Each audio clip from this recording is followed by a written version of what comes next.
What sorts of things drive you? You both are working so hard. You're activists. You never stop reading and writing. You're passionately engaged in the world. And I wonder what's driving you both. What's motivating you? What's important to you? To make you... What's important? What's important? Looking in the mirror in the morning and not being appalled at what I see. For me, it's looking out the window and not being appalled at what I see. So in other words, you're really concerned about feeling that in your life you've done all you can do to I know I haven't done anywhere near what I could do, which is why I often am appalled when I look in the mirror. But looking out the window and seeing what's there. And you feel the responsibility as an intellectual. Not as an intellectual, just a human being. As a human being. I mean, I think it's a kind of funny question. The question that ought to be, like a lot of questions, it's the wrong one. Yeah. The question that ought to be asked is, why doesn't everybody engage themselves, recognize that they're not engaging themselves enough, because none of us are, even saints, in trying to help deal with the problems of suffering people. Also, what is there in our society that makes empathy in such short supply? I'm more shocked by that than other people in every society, the inability to picture what it is like to be somebody else. Now, my profession as a novelist, I have to do that. I become other people. But I've always had that tendency, and I'm always startled when I start to talk to people who start going on about how much they hate the blacks or the Jews or the gay people, and you suddenly see there is no ability to identify with anyone else except themselves. And I suppose if I had a motivating thing, it probably would come out in an overwrought empathy and irritability at its absence in others. Now, in conversation, Gore Vidal and Noam Chomsky. I'll give you a little picture. I like to do little pictures. 2 years ago, Rights of Man in Paris, 200th anniversary, and I'm there to talk about it on television. And all the chiefs of state from all the world are there, and the whole center of Paris is cordoned off. The day after, I'm trying to get out of the hotel.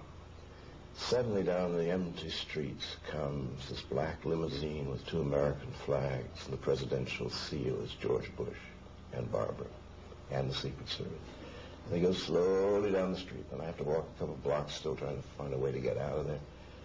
They comes back up the street. They're lost. All their marking time.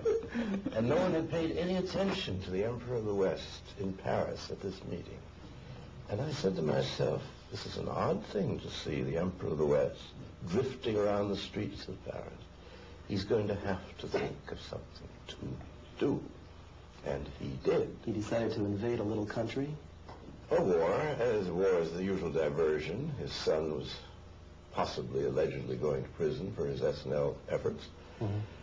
The cost of bailing out the S&Ls, according to that radical paper, the Wall Street Journal, it will be slightly more than the entire cost of World War II to the United States in today's dollars. So there's a lot to divert attention from. That, to me, was the point of the war. There are obviously subtext, but that's the central one in my mind. I agree with you on the diversion. I mean, there are many audiences that had to be addressed by this operation. One of them is the American population, who have to be diverted not just from the S&Ls, but from the whole growing social and economic catastrophe around them, which has been very much accelerated in the Reagan-Bush years. And in fact, after all, this is not the first time. There have been periodic episodes of exactly this sort right through the 1980s. There's been repeated huge propaganda efforts establishing some awesome chimera about to destroy us, and then we're miraculously rescued at the last minute. International terrorists, and you bomb Libya and we're saved. Narco traffickers, and you smash up Panama and we're saved. Even Grenada, 100,000 people, was set up as a major threat to our existence with an airfield, going to interdict sea traffic in the Caribbean and so on, and then we're saved and so on. And that's standard. I mean, you have to divert. You want to make sure that the population doesn't think about what's around them and maybe do something about it. Obviously, that's one audience. But the international scene is, well, that's one part of it, but there's more. I think the imperial element is also significant. The third world has to be taught a lesson. They have to be taught a lesson that if you step on our toes, you don't just get beaten, you get pulverized. And in fact, the administration was kind enough to give us that story in their own words. They leaked, just as the so-called ground war, it's not a war, the ground operation was beginning, they leaked a section of a national security policy review from the early days of the Bush administration, so long before this. And it was a section on third world threats. And what it said was something like this. It said, in the case of a much weaker enemy, it is not enough to defeat them. You have to defeat them decisively and rapidly, because anything else would be too embarrassing and might undercut political support. So the trick is you find a much weaker enemy, build them up to be a major, monstrous force, menacing force. Saddam Hussein's then defeat them, or, Noriega, we've done just a year ago with Noriega. Defeat them decisively and rapidly, and that's the only way you can keep political support. And that's a lesson to the third world, but it's also a lesson to the world as a whole. I mean, the United States no longer is the overwhelmingly dominant economic force in the world as it was for many years. It's now just one of three. But in military force, it ranks supreme, and it has every reason to want confrontations in the world shifted to the military arena, because the domain of force is where the United States is dominant, and you play your strong card in any confrontation. U.S. card happens to be force. Furthermore, it's more intricate because the U.S. no longer has the economic base to carry out the traditional role of third world intervention. It therefore has to become, as the business press has been very frank in pointing out, has to become a mercenary state. Others are going to have to pay for these adventures, and one source of payment is petrodollars. One of the major sources of capital in the world is the profits from energy production, and the United States wants to make sure, as it has long wanted to make sure, that those profits are fed primarily to support the U.S. economy and, of course, the economy of its lieutenant in these operations, namely Britain. That goes way back. What about the standard argument here, though, Noam, that Saddam Hussein really is a bad guy, Yeah, sure that he did do a terrible thing in invading his neighboring country, Kuwait, that he did subject the Kuwaiti people to terrible tortures, and that he also was probably building up a nuclear arsenal? But these were all, so in many ways there was a justification for this war. Well, look, all of those things are true, and they were all true on August 1st. On August 1st, when it was true in 1980. In 1980, Saddam Hussein was basically a Russian client. Reagan and Bush and Thatcher recognized him as our kind of guy, and they worked very hard for several years to switch him over to the U.S. side. In 1982, he was taken off the list of terrorist states so that they could then get huge U.S. credits to buy U.S. exports. Became one of the leading U.S. became one of his leading trading partners. By 1987. Iraq was largely a Western, dependent on the West, also for the buildup of its extensive weapons of mass destruction and so on. When he did things like, say, gassing the Kurds in 1988, the Reagan administration intervened to prevent Congress from condemning it in any serious way, let alone to stop sanctions. This went right on to 1990. I mean, in July 1990, Bush intervened again to try to prevent the House Foreign Affairs Committee from condemning Saddam Hussein, or to impose some sanctions that would interfere with American business. In fact, on August 1st, while they were getting not only warnings, but direct statements from the CIA saying the invasion was coming, on August 1st, the White House authorized new high-technology shipments to Iraq.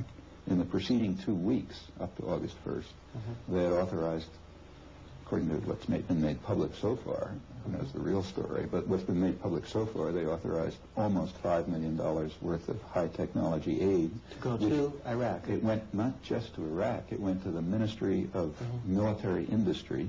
It went to the nuclear research plant that was later bombed on the grounds that it was producing military bombs, and to another plant that was bombed on the grounds that it was producing chemical and biological weapons.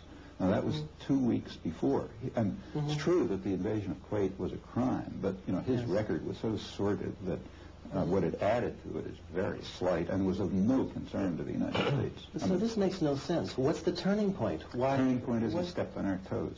Well, that you don't do.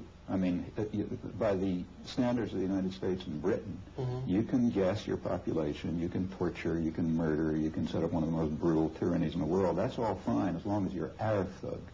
Yes. But he did something on August 2nd, which is impermissible. He was told, we don't care very much if you rectify border problems, but he took over Kuwait, and that's not allowed. We run the oil business, and when anybody steps on our toes, especially if they're much weaker, then they get not only defeated, but pulverized. That's the lesson that has to be learned. Don't step on our toes.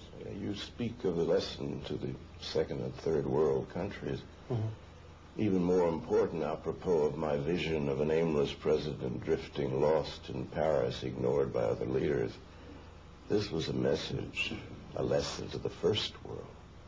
That not only was the Soviet Union off the world stage as an empire, what we are doing, we have no national at all reason in the Middle East. We have no national interest. We get 15% of our oil comes from there, and we could just as easily get it from somewhere else. But of course, Western Europe and Japan get most of their oil from there. I think, I don't believe that American administrations are very good at planning or indeed thinking, and they're generally rather ignorant, but I suspect that this is not only a message to Western Europe, but to Japan, that we are going to be a permanent military presence in the Middle East, and that's where the oil supply is. And I can see further down the road, we would absolutely collapse economically if every quarter the Japanese didn't come in and buy American Treasury bonds. I could just see the Bank of Japan dragging its feet, or the Bundesbank, and the United States clearing its throat and starting to talk about oil prices.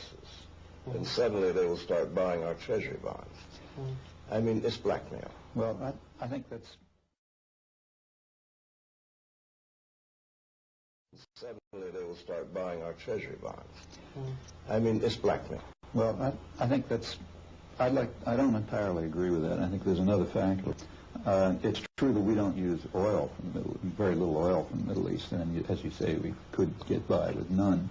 On the other hand, the profits from Middle East oil are a major factor. Oh, the oil companies, yes. Not just the oil companies. Not just the oil companies. The profits made by the client states.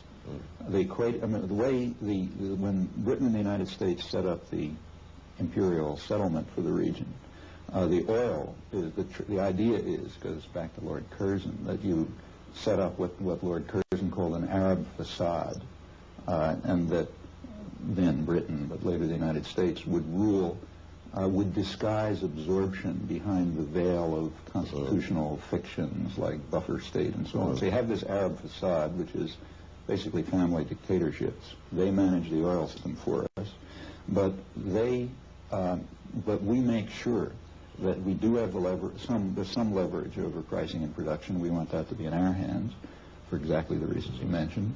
We also want to make sure that the flow of investments, of capital, of profits, is largely back to the British and American economies. Actually, we have documentary evidence on this. The documentary record's been cleared partially, at least, through about 1960.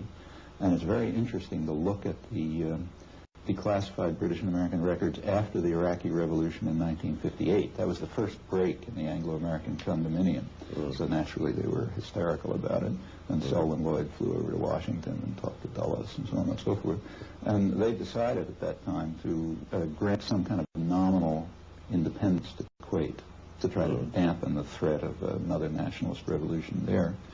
And though they reserved the right, as Selwyn Lloyd put it, ruthlessly to intervene if anything goes wrong with this settlement. And the reasoning was that, at that time, particularly Britain, they were very concerned about that Kuwaiti investments had to, both Kuwaiti oil and Kuwaiti investments had to prop up this tottering British economy, and in fact prop up sterling altogether. Now, by the 1970s, the U.S. is in the same position. And it's not just the Japanese who buy treasury bonds. The Saudi Arabians buy them. Do you realize what the average American listener to this program will think, hearing you people talk about the war in the Gulf? You're essentially saying that what was seen on television was a mirage. That essentially the main arguments for the Gulf War were faked. Really what we're looking at are underlying economic profit-oriented reasons for pursuing this war in the Gulf. Profit and power. Profit and power. And I would stress again what Gore said, diversion of the American public. I mean, the American public must look away from their own problems, exactly. But this isn't the picture that most Americans have. Why should it be? What's I mean, the going media on are doing here? their job, after all, and the intellectuals are doing their job, which is to prevent people from understanding what's happening. I mean, I've just been speaking at Harvard, a pleasant and gentle place, but Harvard exists, as does CBS, ABC, New York Times, to give the viewpoint of the establishment that owns and runs the country. And they have a worldview which does not coincide at any point with any reality that anybody mildly curious can discover. I would say that probably what the people think on almost any subject has been doctored for. Sanctions were working against Saddam. The problem was that 90% of the people, when asked if they think sanctions were working, didn't know what the word meant. A few Roman Catholics thought that a sanction was a step towards sainthood, somewhere after beatitude and before. The rest of them had no idea at all. What about the debate in the U.S. Senate about should we authorize the war or not? One saw a real medley of voices, points of view there, didn't we? Well, you certainly saw some quite good speechwriters had been called in, I must say. There was eloquence. Many people who could not parse a sentence were giving rather nice speeches. No, what you saw was the total collapse of our constitutional system of government, in which only Congress may declare a war. Bush at one point said what I've been saying for years. Why, he said we've done armed intervention 220 times, and only 5 times have we ever declared war. I've been saying this, and they've been denying it. Why shouldn't we be praising George Bush now? Because he actually decided to follow a legal route to pursuing this war. That's not and he also brought into the coalition so many other nations. He didn't act unilaterally. Neither of those statements is accurate. No, it was... I mean, the coalition was the United States and England. In fact, up until January... What about France? Up until January 15th, it was a U.S.-British command in the Gulf. After it became clear the war was going to go on, France, Italy, and a couple of other countries decided they'd like to get their fingers in the post-war settlements and the 3 days before we started. But it was a U.S.-British command, and it was a U.S.-British war, very isolated in the world. It's true that the famous 28 countries that were in the coalition, most of them were there to enforce the sanctions. In fact, and as far as the legalities are concerned, the U.S. just once again did what it's been doing for many years, namely undermine the United Nations. The United Nations has procedures, and they were blocked. But didn't we get a UN resolution? No, well, we notice what the resolution said. We got a resolution in which the UN said, in effect, we wash our hands of the matter. Why would they do that? Why would so many countries just fall back and take a back seat? The United States is a very frightening place. You don't fool around with it. This is what's been happening in the UN for years. Let's take the period during which George Bush has been in national prominence. He was appointed UN ambassador in February '71, so they take that period.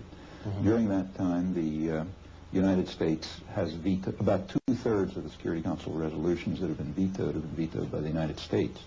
About half of the rest have been vetoed by England, United Kingdom. That's between them, that's about 80%. Way down in third place is France, and fourth is the Soviet Union. The United Nations, the same as in the General Assembly. I mean, you get votes in the General Assembly like 150 to 1 or 140. We've also placed to ourselves outside the law. We made it very clear over Nicaragua when we were called before the International Court at The Hague, which we'd helped set up at the beginning of the century, over mining the Nicaraguan harbors, and we said we don't recognize the court at The Hague. No, we're rejecting. Right now, we're rejecting reparations. This is the one country that's rejecting reparations. Meanwhile, calling on Iraq to pay reparations. But in this current case, if you look closely at what happened at the UN, I think it was another case in which the United States and its English lieutenant succeeded in subverting the United Nations.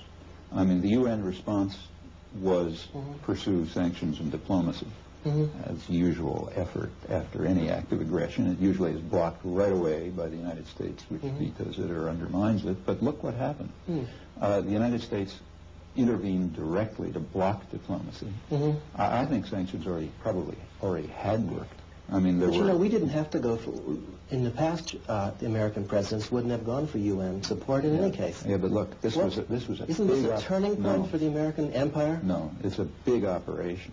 I mean, this is not like invading Panama, where we don't ask anybody what they think. We just invade Panama. This is 500,000 troops in the most sensitive area of the world, which everybody's concerned about. You have to get at least the pretense of the cover of support. And in fact, after a lot of arm twisting and pressures and threats, they succeeded in getting the Security Council to abdicate. That's in effect what happened. It's the old frog in the pan thing. If you put a frog in a pan with water, cold water, it'll sit there. You can heat it up until it becomes boiling, and the frog will feel nothing. As it is happening so gradually, the frog adapts to each change of the water. The end of it is a dead frog. But he has not had any anxiety about it. Well, I sometimes think our people are the frog in pan, that things are going very badly for the economy, for the average person, and no one's doing anything about it. And we have the politics of diversion, which are foreign adventures, and we have a irresponsible, to put it mildly, press. Has the empire really run out of gas? I mean, are we at the end of empire now? Or are we just in a middle phase? Do we have another 50 years of diversionary tactics abroad? Oh, the empire ended in 1950 when we were defeated in Korea. That was really the end, and the Russians got the atomic weapons. There was then parity. Once there's parity, you're not the world empire. You may be a world empire.